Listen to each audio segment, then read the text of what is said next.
So continuing our Alienware month for this month, tonight we're going to be looking at the Alienware x16 versus the Alienware m16. So this is the higher end X series against the slightly cheaper M series range. Now we have reviewed both of these laptops individually. I'm going to put links down to the description below in case you want to catch up on those reviews, but we're going to be putting these head to head tonight.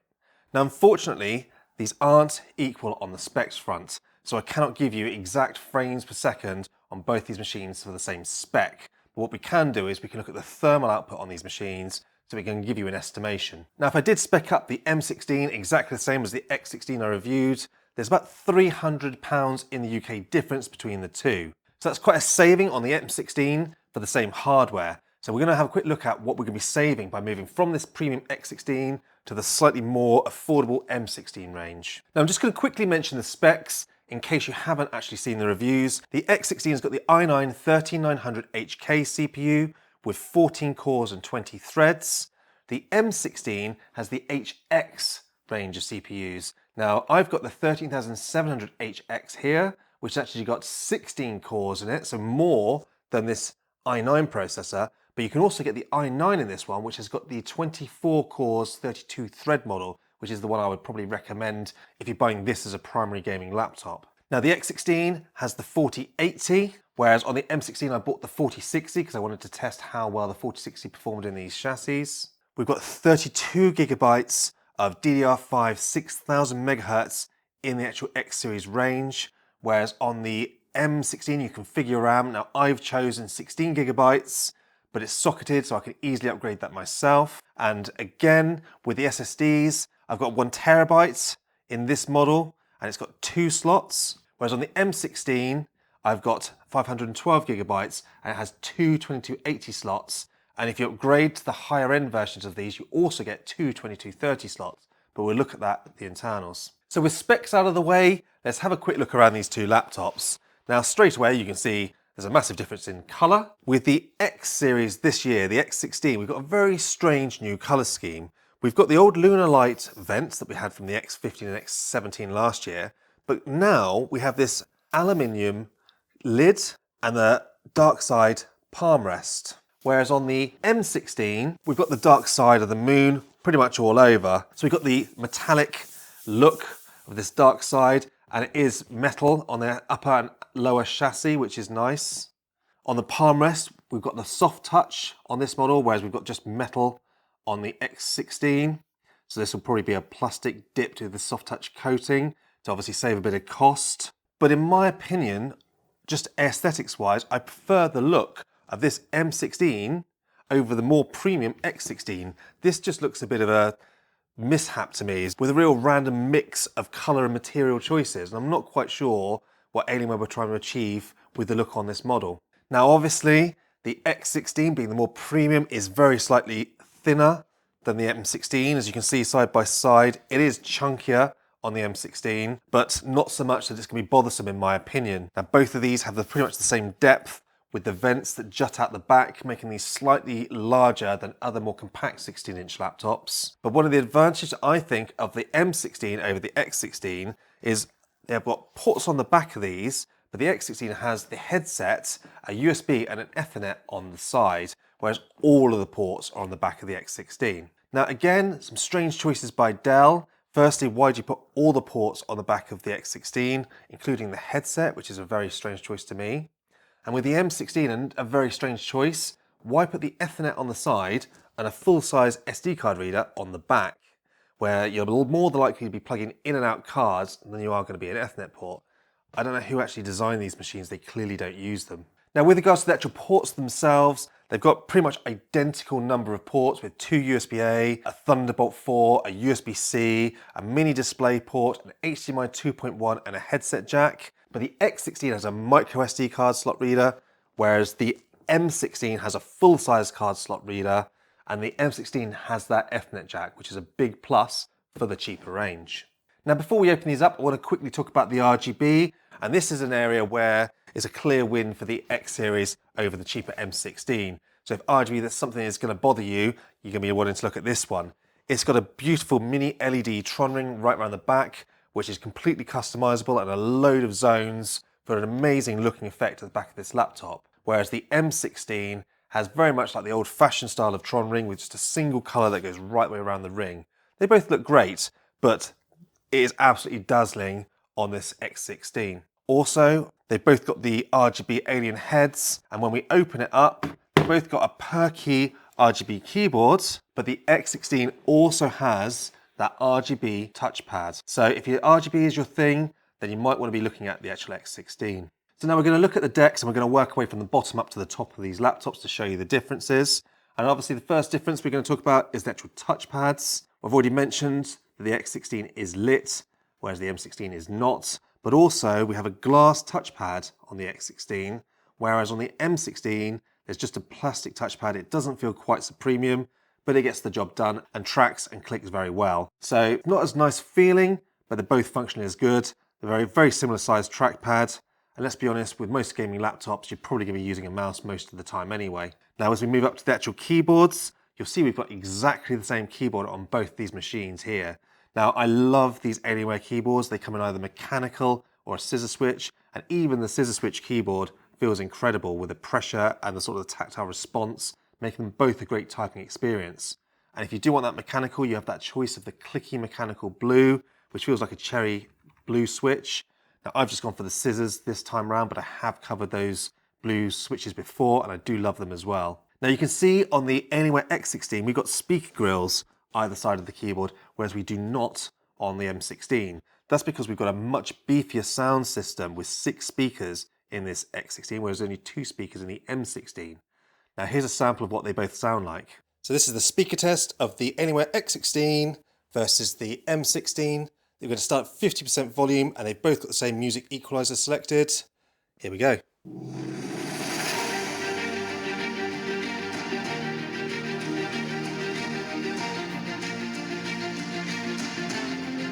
Now the M16.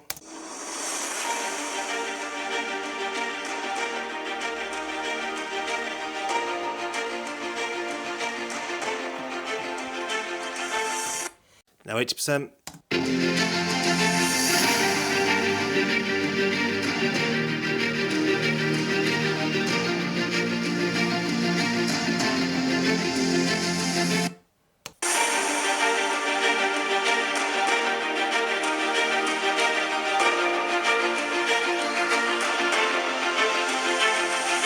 Wow, there's a night and day difference there. Obviously the Alienware X series being the more premium model with the 6 speakers, it sounds much fuller and much crisper than the actual M16. The M16 sounds quite tinny in comparison. Now moving up above the actual keyboards themselves, you'll see we've got a lot of air intake on these machines, but one big difference you're going to notice is that M16 still has that alien head power button, and this is something I've always loved. It's that iconic alien head that you press, it lights up, and it shows you blue if you're charged, yellow on battery, and it then goes from alternates between blue and yellow when you're charging. Lovely little feature to have, and it looks fantastic being Alienware. Now on the X16, they've integrated the power button into the keyboard now in the top corner here, and although it still has the same functionality with the lighting from the blue to the yellow, I do love it as an alien head. Call me old-fashioned, but I don't think that's a real shame taking that away. Now moving up to the screen, in this review unit, I've actually got the cheaper 165Hz 16-inch 2560 by 1600 panel on the M16, but you can also configure it with the 240Hz panel that we've got in the X16. So panel-wise, if you want to save some money, you can with this 165Hz version, but if you want it exactly the same, then you can choose that. It's not that an expensive upgrade. If you upgrade to the 240Hz panel on the M16, you also get the Windows Hello IR to log you straight in. That comes as standard no matter what model of the X16 that you get. And the webcams on these machines both look and sound like this. This is a test of the webcam and the microphones on the Alienware M16. So this is a test of the webcam and the microphone on the new Alienware X16. And now I'm going to quickly shut these down and we're going to look at the internals. Now opening up both of these laptops is very easy and is pretty much identical. You undo the 8 screws underneath the actual laptop base plate. Then the front 2 left and right screws push the base plate away from the actual laptop chassis itself. Now the M16 was slightly harder to peel away from the actual chassis than the actual X16, but they were both very straightforward. Now once inside, you can see straight away that the upper hand goes to the M16 here. The X16, although the RAM is faster, is soldered on to the actual laptop. This means you cannot upgrade it at a later date. Now the M16, I got mine configured with only 16 gigabytes, but it is incredibly easy to upgrade that yourself. And I have upgraded that on the M16 and the M18 in another video, which I'll link below. But apart from the RAM, both of these laptops have an upgradable Wi-Fi card, and both of these laptops here have two 80mm M.2 SSD slots, making them very similar. But if you get the upgraded M16 with a 4080 or 4090 graphics card, you also get two 30mm M.2 slots as well, giving you 4 SSDs on the upgraded M16, making it a much better option in my opinion. Now with regards to the cooling solutions on both these laptops, they both have vapor chambers and the Element 31 thermal paste, but the X16, as you can see, they've got 4 fans blowing the heat out the back and the side of the laptop, whereas the M16 has the 2 larger fans blowing the heat out the back and the side. We also have another fan taking the heat from the graphics card out the side of the laptop, and a tiny fan in the middle at the back which blows cool air over the chipsets and the actual RAM slots. Now unfortunately both these laptops have the motherboards inverted, so if you do wish to clean the fans or repaste the actual CPU or GPU, you will need to strip down the entire laptops to do so, but that's the same with all Alienwares, and it's a real shame on Dell's behalf that they do that. But now we've looked at the actual cooling solution, let's now take a look at the performance.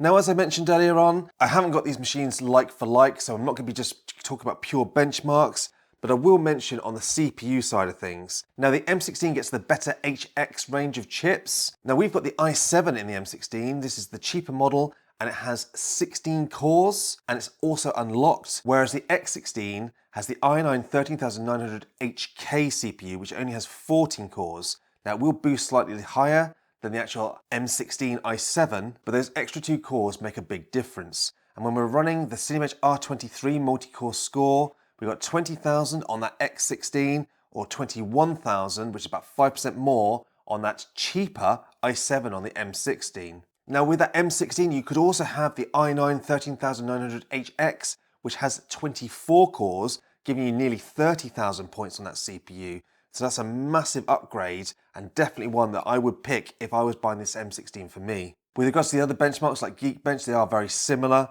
but considering how much cheaper this i7 M16 is, it's definitely a better pick in my opinion.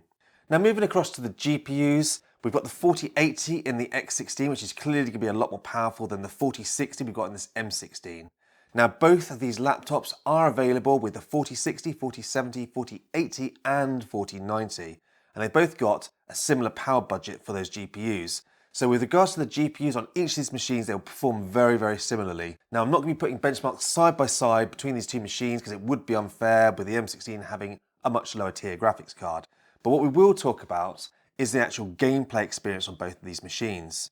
Now, no matter which graphics card you buy, because we have tested the 4090 on the M18, the 4080 on the X16 and the 4060 on this M16, the performance is fantastic when gaming. Now the internal temperatures can get quite high, especially on the CPUs, because Dell do allow them to hit 100 degrees C. But the best thing about both of these laptops is that the palm rest and the actual keyboards remain absolutely cool to the touch, no matter how long a gaming experience you have. And this is something that I really do appreciate on Alienware laptops, because there's nothing worse than having a scorching palm when you're playing a game for a long period of time on the laptop itself.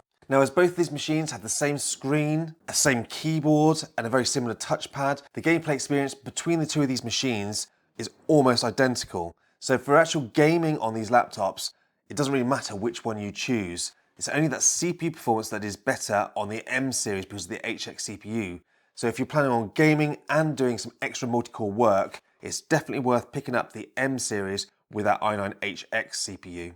Now with regards to fan noise, they're both very, very similar. They'll have tuned the different profiles between these two machines so that they are sounding almost identical between the balance, the performance and the overdrive mode. Now with both of these machines, the overdrive is incredibly loud, and the M16 is slightly louder in overdrive mode than the X16 series. But in balance, they're both very, very similar. And if I'm honest, if I'm gaming on these machines, I do normally leave it in balance mode. It's a much more pleasant experience. Now moving on to the battery life, the performance on battery between both these machines is very, very similar. The Intel chips perform great on battery, but the one thing that isn't so great, as we always know with Intel chips, is the battery life. Now the X16 gets the upper hand here, scoring a fair bit higher than the m16 on the battery test. And this is where we stream YouTube over Wi-Fi at 200 nits. There was a nice performance gain on that x16. And another massive benefit of this x16 is not only is the battery life better, but the x16 is capable of power delivery up to 100 watts through this laptop as well. Meaning that if you're out and about with your x16 and you've forgotten your power adapter, or maybe you're just doing some work, you can use a 100 watt USB-C power delivery charger to keep that machine going, and you get reasonable performance out of the machine using that 100 watt USB-C. The m16 on the other hand has no power delivery at all, so you have to take your power adapter with you. And talking of power adapters, if you're buying the Alienware x16, no matter which model you buy, you get the slim 330 watt GAN power adapter, which is nice and small and fits in your bag. But on the m16, depending on the region you're in the UK, we are also getting the slim power adapters. But I know a lot of people, especially in the USA, are receiving the old-fashioned 330 watt brick, which is an absolute monstrosity. And if you're using this laptop with that brick, it really does add a lot of extra weight to the actual package of this laptop. Well, that's my thoughts on these two Alienware laptops. I have to be honest, the way I'm feeling at the moment, I think the cheaper m16-inch laptop is the one that I would choose personally. Now, obviously, there are some advantages to that Alienware x16, especially if you like the speakers and you like the RGB. It's also slightly thinner if that's something that does appeal to you. But personally, functionality-wise, this one ticks more boxes for me and saves you some money. But of course, that's my impressions of these two laptops. I'd love to know what you guys think. Please put your comments in the section down below and let me know. And as always, thank you for watching.